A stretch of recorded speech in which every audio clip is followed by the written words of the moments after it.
Walking but sick, worried but well, ಈ ವಿಷಯ ಮಾತನಾಡ್ತಾ ಇದ್ದೆ.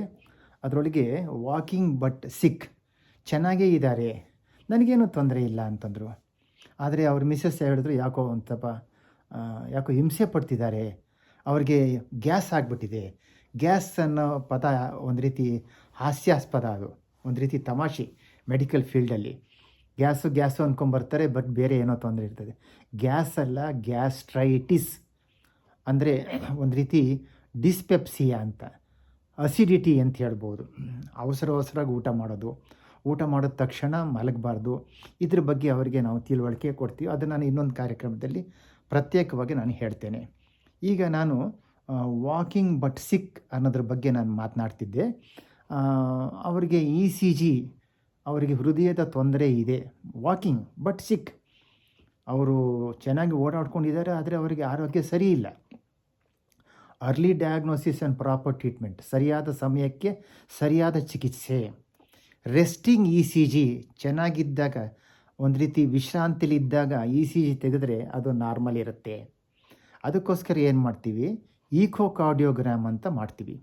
ಈಕೋಕಾರ್ಡಿಯೋಗ್ರಾಮ್ ಮಾಡಿದ್ರೆ ಹೃದಯದ left auricle, left ventricle, right auricle, right ventricle, ಆ 4 ಚೇಂಬರ್ಸು ಯಾವ ರೀತಿ ಇದೆ, ಜೊತೆಗೆ ಏನಾದರೂ ಕಂಜೆಸ್ಟಿವ್ ಕಾರ್ಡಿಯಕ್ ಫೇಲ್ಯೂರ್, ಒಂದು ರೀತಿ ನೀರಿನಂಶ ಏನಾದರೂ ಸೇರಿದೆಯಾ ಹೃದಯದಲ್ಲಿ, ಇವೆಲ್ಲ ಗೊತ್ತಾಗುತ್ತೆ. ಏನು ECG ಮಾಡಿ ಈಕೋ ಮಾಡ್ತಾರೆ. ಈಕೋ ಮಾಡಿದಾಗ ಅಷ್ಟೇ ಅಲ್ಲ, ಟ್ರೆಡ್ಮಿಲ್ ಟೆಸ್ಟ್ ಅಂತ. ಆ್ಯಂಡ್ ಈಗಂತೂ ಅನೇಕರ ಮನೆಯಲ್ಲಿ ಆ ಒಂದು ಟ್ರೆಡ್ಮಿಲ್, ಅದು ಕೆಳಗಡೆ ಪ್ಲಾಟ್ಫಾರ್ಮ್ ಮೂವ್ ಆಗ್ತಾ ಇರುತ್ತೆ, ಹಿಡ್ಕೊಂಡು ಈ ಥರ ಬೇಗನೆ ಹೆಜ್ಜೆ ಹಾಕಬೇಕು. ಅದು ಒಳ್ಳೆಯ ವ್ಯಾಯಾಮ. ಈಗ ಎಲ್ರಿಗೂ ಸಹ ಅದು, ಈಗ ಕರೋನಾ ಸೀಸನಲ್ಲಿ ಹೊರಗಡೆ ವಾಕ್ ಹೋಗೋದು ಒಂದು ರೀತಿ ಅಪಾಯ. ಅಥವಾ ಪಾರ್ಕ್ಗೆ, ಅಲ್ಲೆಲ್ಲ ಎಷ್ಟು ಜಾಸ್ತಿ ಜನ ಇದ್ದರೆ ಅವರೆಲ್ಲ ಕೆಮ್ತಾರೆ, ಎಲ್ಲಿಂದರಲ್ಲೇ ಉಗುಳುತ್ತಾರೆ. ಇವತ್ತಿಗೂ ಸಹ ಈ ಕರೋನಾದಲ್ಲಿದೆ. ಈಗಂತೂ ಇವತ್ತು 31ನೇ ತಾರೀಕು ಡಿಸೆಂಬರ್, ಎಲ್ಲೂ ಸಹ ಹೊರಗಡೆ ಹೋಗಬೇಡ್ರಿ, ಸೆಕ್ಷನ್ 144 ಜಾರಿಗೆ ತಂದಿದ್ದಾರೆ. ಅಂಥದ್ರಲ್ಲೂ ಸಹ ಜನ ಒಂದು ರೀತಿ ಹೊರಗಡೆ ಹೋಗೋದು, ಜೋರಾಗಿ ಪಾರ್ಟಿ ಮಾಡೋದು, ಜೋರಾಗಿ ಮೋಟ್ರ್ ಬೈಕಲ್ಲಿ ಡ್ರೈವ್ ಮಾಡಿಕೊಂಡು ಕಿರ್ಚ್ಕೊಂಡು ಓಡಾಡೋದು, ಬೀದಿಲಿ ಯಾರಾದರೂ ಹೆಂಗಸ್ರೇನಾದ್ರು ಹೋಗ್ತಿದ್ರೆ ಹಿಂಸೆ ಕೊಡೋದು, ಈ ಥರ ಎಲ್ಲ ಮಾಡ್ತಿದ್ರೆ ಅದು ತಪ್ಪು. ಅದು ಆ್ಯಂಟಿ ಸೋಷಿಯಲ್ ಬಿಹೇವಿಯರ್. ಇರಲಿ, ಈಗ ECG ನಾರ್ಮಲ್ ಇದೆ, ಈಕೋನ ನಾರ್ಮಲ್ ಇದೆ, ಟ್ರೆಡ್ಮಿಲ್ ಟೆಸ್ಟ್ ಅಂತ ಮಾಡ್ತಾರೆ. ಅಂದರೆ ಪ್ಲ್ಯಾಟ್ಫಾರ್ಮ್ ವೇಗವಾಗಿ ಮೂವ್ ಆಗ್ತಾ ಇರ್ತದೆ, ಆವಾಗ ಹೃದಯದ ಬಡಿತ ಜಾಸ್ತಿ ಆಗುತ್ತೆ. ಹೃದಯದ ಬಡಿತ ಜಾಸ್ತಿ ಆದಾಗ ECG ಚೇಂಜಸ್, ECG ಕನೆಕ್ಷನ್ ಕೊಟ್ಟಿರ್ತಾರೆ, ಟ್ರೆಡ್ಮಿಲ್ ಮಾಡ್ತಾರೆ. ಹೃದಯದ ಬಡಿತ ಜಾಸ್ತಿ ಆಗೋ ರೀತಿ ಓಡಬೇಕು ಆ ಟ್ರೆಡ್ಮಿಲ್ ಇಟ್ಕೊಂಡು. ಹೃದಯದ ಬಡಿತ ಜಾಸ್ತಿ ಆದಾಗ ECGನಲ್ಲಿ ಚೇಂಜಸ್ ನೋಡ್ತಾರೆ. ಟ್ರೆಡ್ಮಿಲ್ ಪಾಸಿಟಿವ್ ಬಂದಿದೆ. ಟ್ರೆಡ್ಮಿಲ್ ಪಾಸಿಟಿವ್ ಬಂದ ಮೇಲೆ ಅದರಿಂದ ಹೃದಯಕ್ಕೆ ತೊಂದರೆ ಆಗಿದೆ ಅಂತ ಖಚಿತಪಡಿಸ್ಬೇಕಾದ್ರೆ ಆ್ಯಂಜಿಯೋಗ್ರಾಮ್ ಮಾಡಲೇಬೇಕು.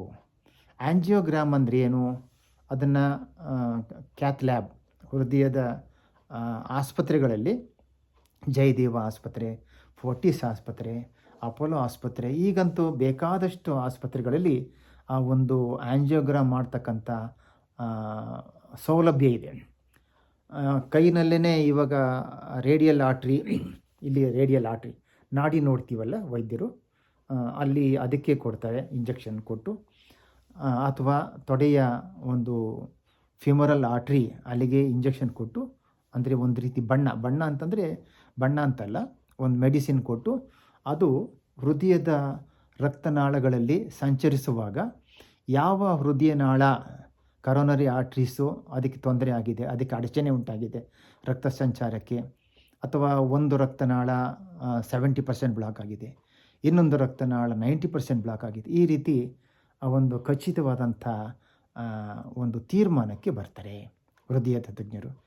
ನಾನು ಈ ವಿಷಯಗಳು ಹೇಳ್ತಾ ಇರೋದು ಯಾತಕ್ಕೋಸ್ಕರ ಅಂದರೆ, ಯಾವುದೇ ನನಗೆ ಗ್ಯಾಸ್ಟ್ರೈಟಿಸ್ ಆಗಿದೆ, ನೆನ್ನೆ ಒಬ್ಬಟ್ಟಿನ ಸಾರು ಜಾಸ್ತಿ ಊಟ ಮಾಡಿಬಿಟ್ಟೆ, ಅದಕ್ಕೋಸ್ಕರ ನನಗೆ ಹೊಟ್ಟೆ ಉರಿ ಬಂದಿದೆ, ಈ ರೀತಿ ದಯವಿಟ್ಟು ಉದಾಸೀನ ಮಾಡಬೇಡಿ. ಸರಿಯಾದ ವೈದ್ಯರದ್ದೇ ಚರ್ಚಿಸಿ, ಅವರ ವೈದ್ಯರ ಸಲಹೆ ಪಡೆದು ಸೂಕ್ತ ತೀರ್ಮಾನ ಮತ್ತು ಆರೋಗ್ಯವನ್ನು ನೀವು ಕಾಪಾಡಿಕೊಳ್ಬೇಕು. ಸರ್ವೇ ಜನ ಸುಖಿನೋ ಭವಂತು. ಎಲ್ಲರಿಗೂ ಸಹ ಹೊಸ ವರ್ಷದ ಶುಭಾಶಯಗಳು.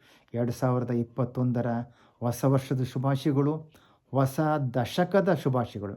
Happy new year 2021. ಅಷ್ಟೇ ಅಲ್ಲ, ಹ್ಯಾಪಿ ನ್ಯೂ ಡಿಕೇಡ್ 2021 to 2030. ಸರ್ವೇ ಜನ ಸುಖಿನೋ ಭವಂತು. ನಮಸ್ಕಾರ.